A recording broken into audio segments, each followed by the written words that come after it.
subscribe before you close your eyes. For today's video, I'm going to be showing you the books that I'm adding to the little free library for May and June. May and June. If you're new to my channel, hi and welcome. I have a little free library outside of my house for my neighborhood to enjoy. And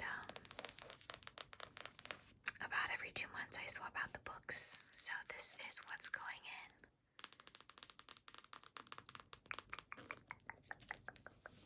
I don't know how quickly this video will be put up. It might be put up closer to the middle of May because I've been pre-filming because my parents are coming for a 3-week visit and I want to have all of that time off to enjoy with them. So these books are going into the library on May 1st, but I don't know how quickly the video will get up. So starting off, I'm not going to read the back of all the books because there's so many, but we will look at the covers and go through them all. That was kind of a good catch. I was not expecting that to slide off like that. Okay, so I've got 2 sci-fi books. This is James P. Hogan's The Multiplex Man. It is the Prometheus Award-winning novel. It looks really cool. It looks like Star Wars kind of vibes.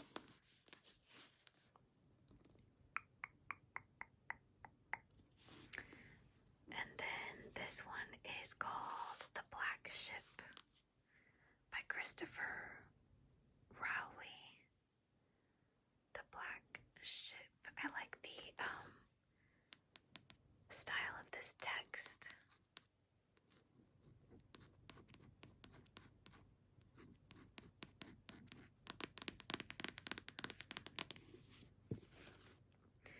Says, after the War for Eternity, the Asriel aliens appointed the Highland clans of Finril to lead the planet's defense. But just 50 years later, Finril was under dual attack. Not only had a wayward son of the Fundin clan revolted, but the Black Ship, a huge spacecraft from Earth, was attacking clan strongpoints from orbit, hoping to fill her stores with stolen longevity drugs before fleeing to hide among the stars. And distracted by the deadly combat, hardly anyone took notice that the universe was in deadly peril. This is called A Lesson Before Dying. It's by Ernest J. Gaines.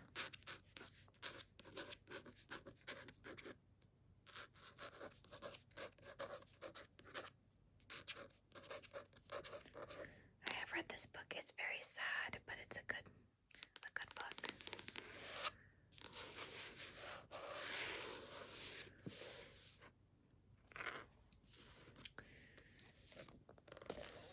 Into the Wild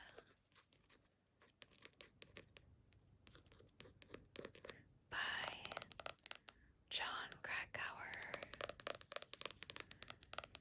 I really dislike this book. However, it's very often on required school reading lists, so I wanted to make sure it was in there if any of the kids needed access to it for school. This is called Beautiful Day by Ellen Hildebrand.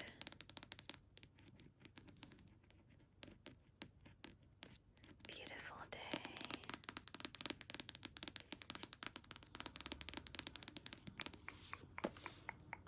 So it says, the Carmichaels and the Grahams have gathered on Nantucket for a happy occasion, a ceremony that will unite their families.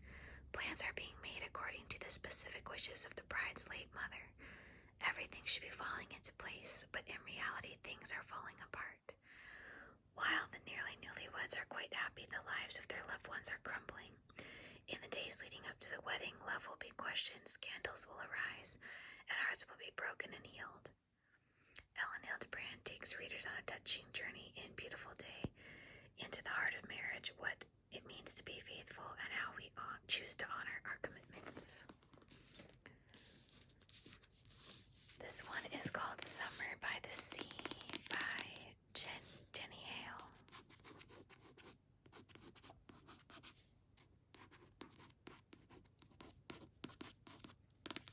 I love this lighthouse. It's a pretty cover. You can pause it if you want to read the back. And then this is by Nora Roberts, Key of Valor. This is book 3 of the Key trilogy.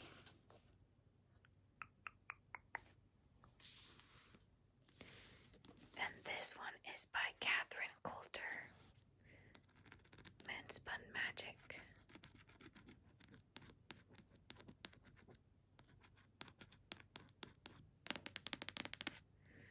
Let's see what this looks like. Oh no, it doesn't come up. I thought it was like a page where you could see what was behind this. So this one is by Robin Carr, A Summer in Sonoma. A Summer in Sonoma. They've been best friends since 7th grade, but this summer, teetering on the threshold of 30, 4 women are going to need each other more than ever. Cassie has sworn off men after yet another bad date.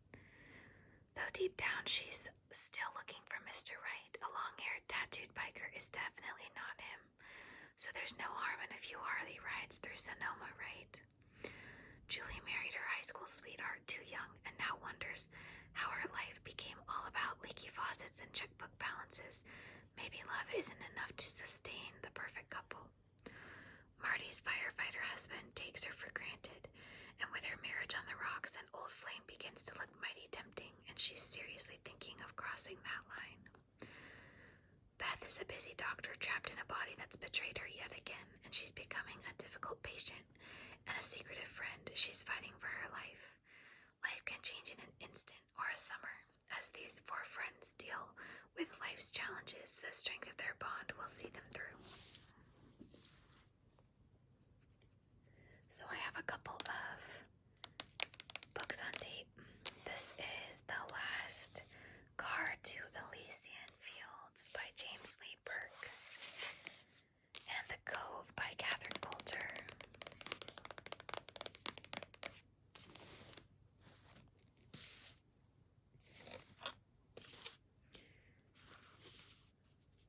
This is The Cabin at the End of the World by Paul Tremblay, and it's very scary. I don't want to read the back of it because it'll give me nightmares, but it reminds me of The Strangers. If you've seen that horror movie, this is a pass for me, but I know someone will probably enjoy it. One of my neighbors really likes books like that, so I put that in there thinking of her. This is 13 Hours, the inside account of what really happened in Benghazi by Mitchell Zuckoff.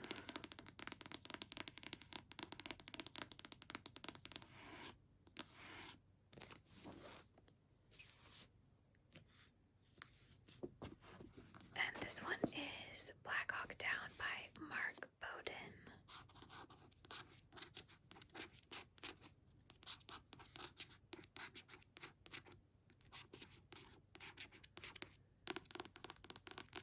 A Story of Modern War.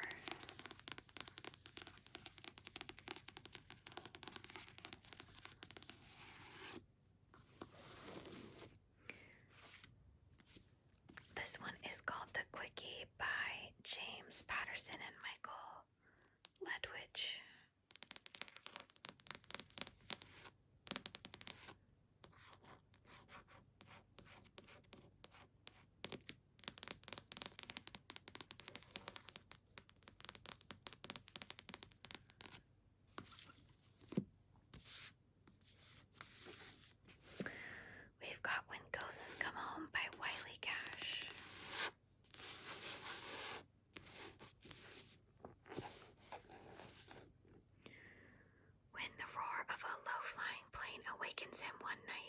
Sheriff Winston Barnes knows something strange is happening.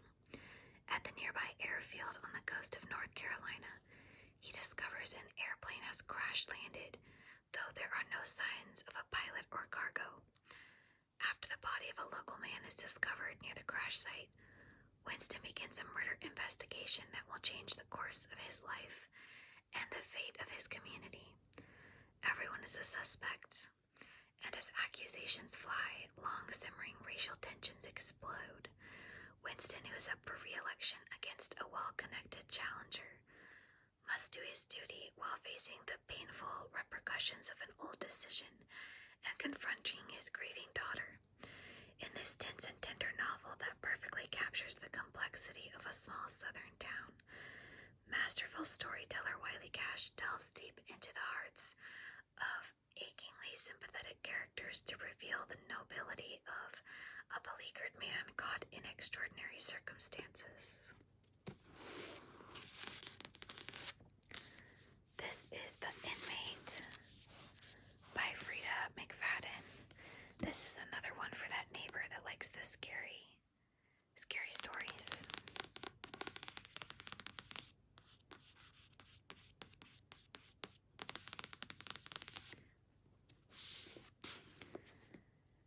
And then we've got Agatha Christie's Death on the Nile. This is one of the newer covers. Came out when this movie came out.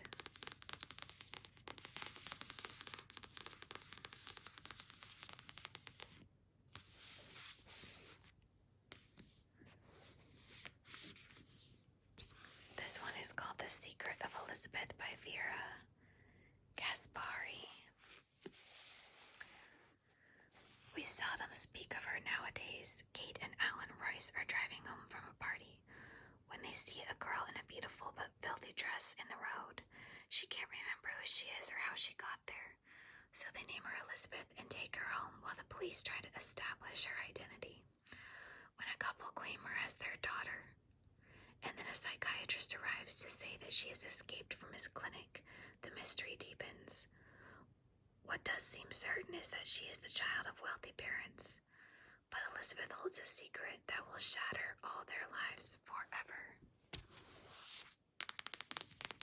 Very creepy.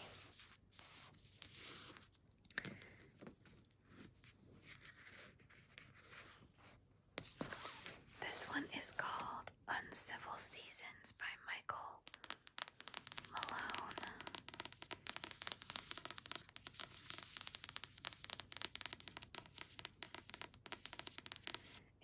Justin and Cuddy novel. And we have The Highway by C.J. Fox. Another very scary one for my neighbor.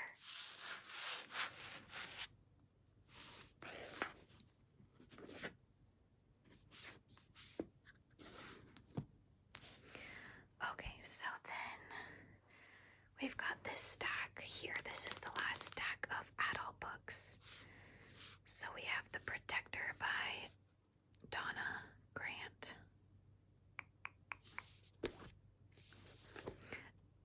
I don't know if I should read this one on here.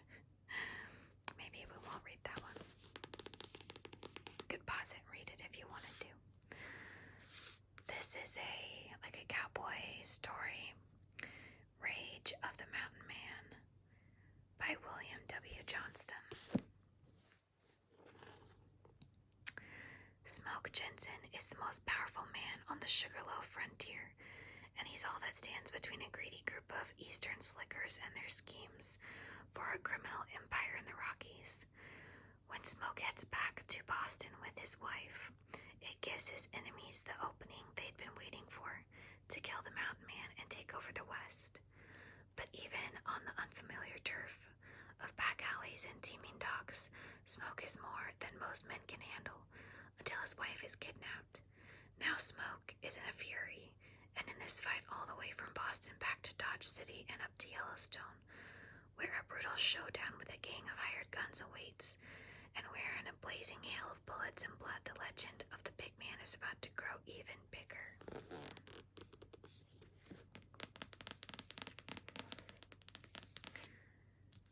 This one is called The Kiterunner.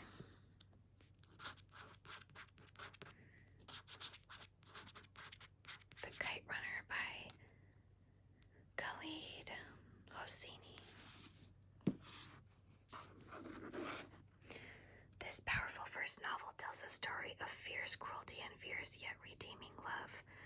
Both transform the life of Amir, Khalid Hosseini's privileged young narrator who comes of age during the last peaceful days of the monarchy, just before his country's revolution and its invasion by Russian forces. But political events, even as dramatic as the ones that are presented in The Kiterunner, are only a part of this story. In The Kiterunner, Khalid Hosseini gives us a vivid and engaging story that reminds us how long his people have been struggling to triumph over the forces of violence, forces that continue to threaten them even today.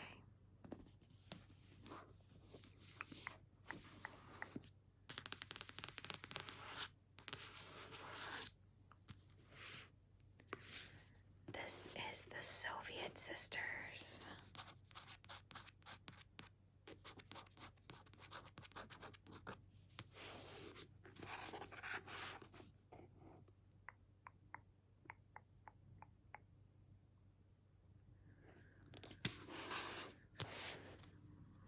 And we've got Travels by Michael Crichton.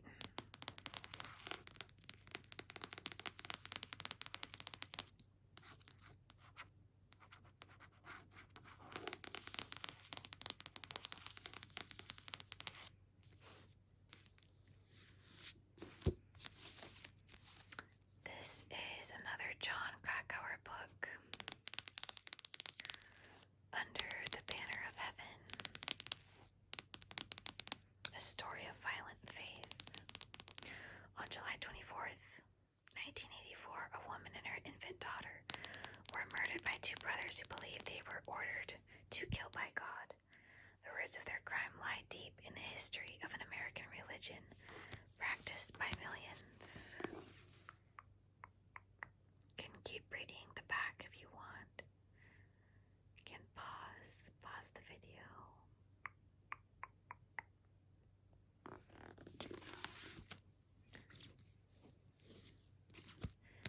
This is a Ken Follett book, The Man from St. Petersburg.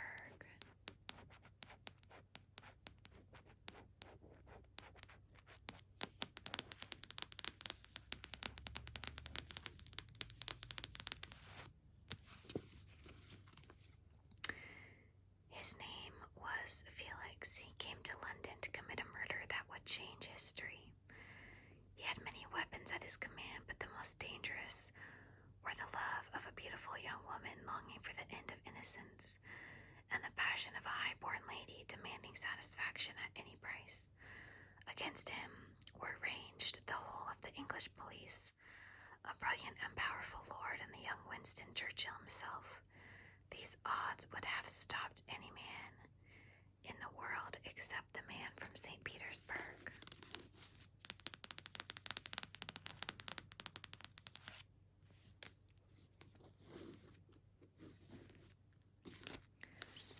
This is a Jack Reacher book by Lee Child and Andrew Child, Better Off Dead. This is a pretty popular TV series now. Tom Clancy's Power Plays Shadow Watch.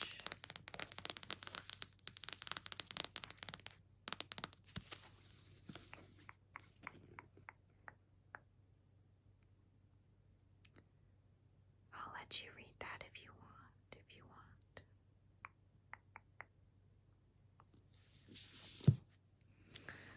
All right. So over here we've got some books for the kiddos. This is called Silver Pony Ranch, a sparkling jewel. Look how cute the cover is. Oh my goodness. Little pictures in it too. to the ranch. Tori and Miranda are spending the summer at their Grand's ranch. Tori can't wait to ride the ponies. She loves the newest pony, Jewel, the most. But Gran says Jewel is too wild for her to ride. Miranda has ranch troubles of her own. A new puppy goes missing. Can the girls find the puppy, and will Tori ever get to ride Jewel? Encyclopedia Brown in the Case of the Midnight Visitor. Got some Dinosaur Cove books. Attack of the Tyrannosaurus. March of the Ankylosaurus. Homer Castles by Abby Klein. Look at Lucy.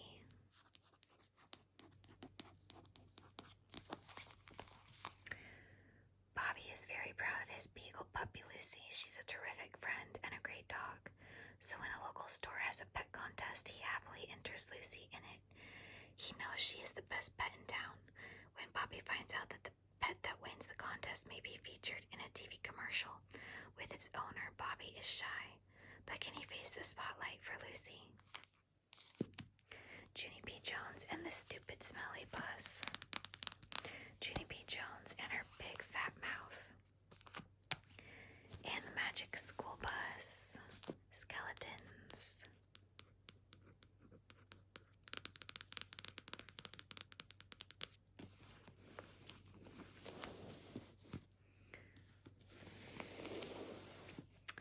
We've got My Life as an Astronaut by Alan Bean. The exciting story of one of the first people to walk on the moon.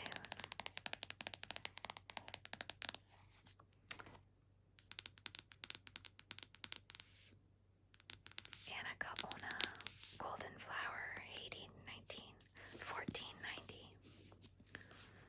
1490. Last quarter moon, day 16, the pale men have reached our shores. We were awakened at dawn by clamorous shouts of voices unlike any I have ever heard, and the sight of men unlike any I have ever seen.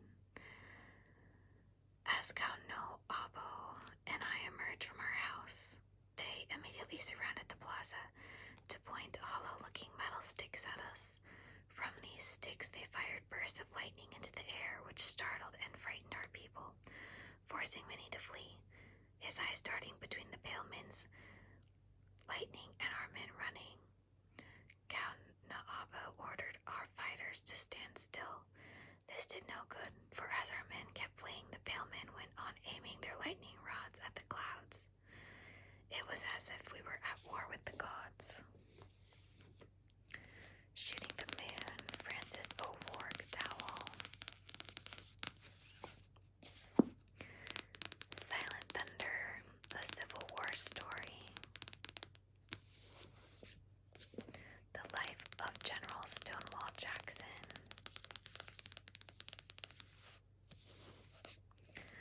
Polaris, Polaris. By Michael Northrup.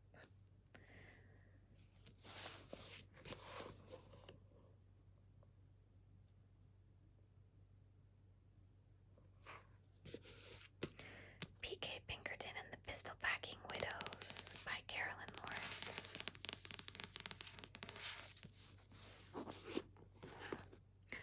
A secret revealed. P.K. Pinkerton's new detective agency is thriving in Virginia City. That is until 12-year-old P.K. is abducted, stuffed in a sack, and tossed in the back of a wagon. Things quickly worsen when P.K. is forced into taking a job trailing the abductor's fiancé. Danger lurks at every turn, and P.K. must battle quicksand, escape the despicable former deputy marshal, and save his friend, mentor, Poker-Face Jace from certain death. But when the stakes become life or death for the young master of disguise, P.K.'s only chance may be to give away the greatest secret of all. One Crazy Summer by Rita Williams Garcia. Copycat Science. Step into the shoes of the world's greatest scientists. Then we have a mystery at Wolf River.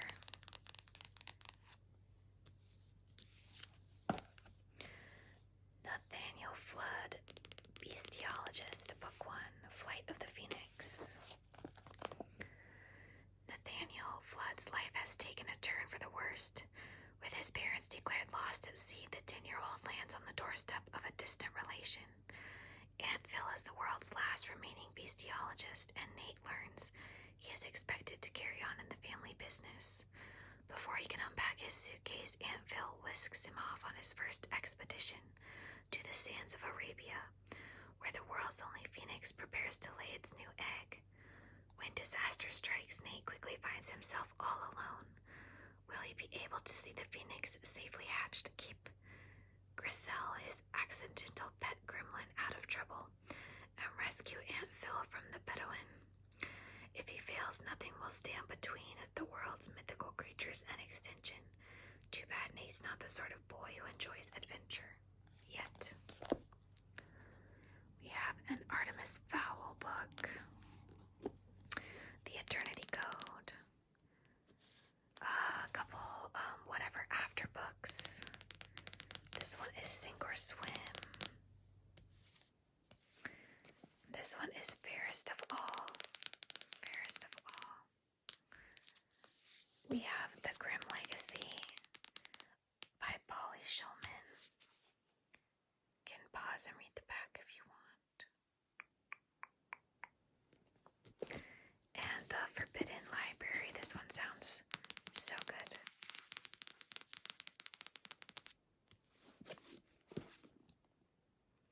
When Alice's father disappears in a shipwreck, she is sent to live with her Uncle Graham, an uncle she's never heard of who happens to have an impossibly massive library. Unfortunately for Alice, those endless aisles are strictly off limits. But then she meets a talking cat, and even for a rule follower, when a talking cat sneaks you into a forbidden library and you're dared to open one of its unusual books, it's hard to resist. Soon Alice finds herself inside the book, and the only way out is to defeat the monsters within. The best stories have happy endings. Is Alice strong enough to create one of her own? We have Life on Mars by Jennifer Brown. Life on Mars. This is a graphic novel called Snapdragon. You can find friends in the strangest places. It's by Kat Lee. At least that's the rumor. Snaps down as a witch. At least that's the rumor. In reality, Jax is just a Crocs-wearing, internet-savvy old lady who sells the skeletons of roadkill online. It's creepy, sure, but Snap thinks it's kind of cool too. Snap needs a favor from this old woman though, so she begins helping Jax with her strange work. Snap gets to know her and realizes that Jax may in fact have real magic and an unlikely connection to Snap's family past. You've got The Maze Runner by James Dashner. Love this cover, like the iridescent. So cool.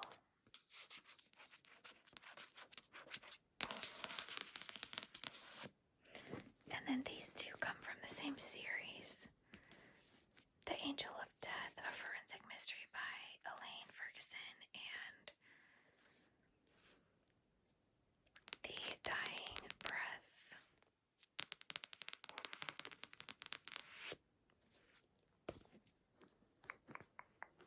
Okay, so we have one more stack right here.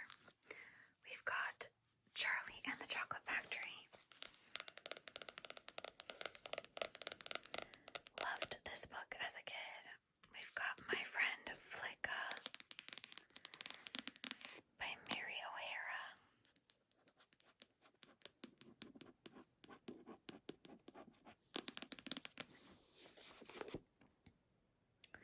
It says, it seems Ken can't do anything right. He loses saddle blankets and breaks reins.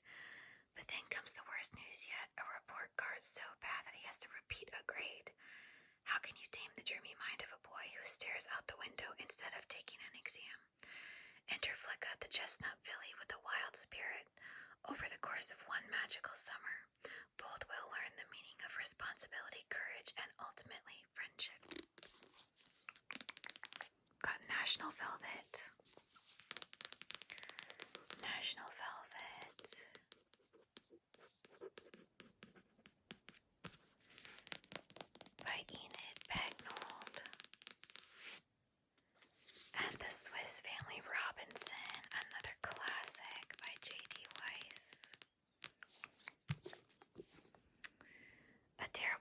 strands a Swiss pastor with his wife and 4 sons on a tropical island.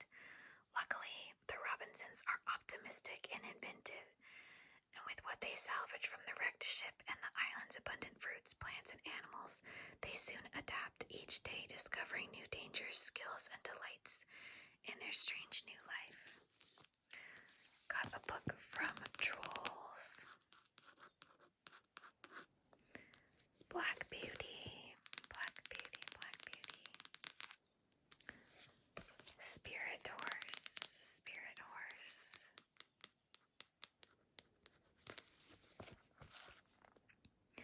There is nothing Running Crane wants more than to have a horse of his own, and he dreams of riding not just any horse, but the spirit horse of the Snake People, a majestic and wild white stallion. But Running Crane is young and he isn't a very good rider, not like the great warriors of his new band, the Kaina. When Running Crane joins the Kaina warriors in a horse raid on the Snake People and is separated from the rest of his party, he discovers the beautiful spirit horse alone in the prairie. At last he has the chance to prove his worth to the Kaina band and to make his dream of taming a magnificent horse come true. We've got James and the Giant Peach, another classic. The Music of Dolphins by Karen S.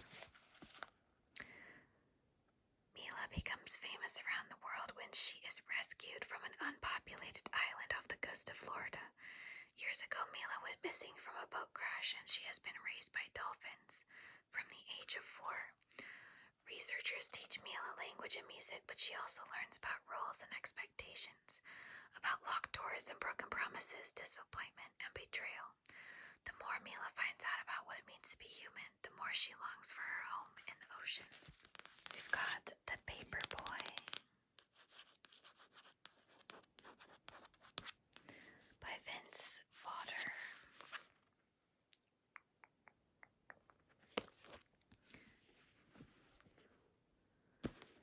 Touchdown Kid, because winning isn't a sometime thing, by Tim Green.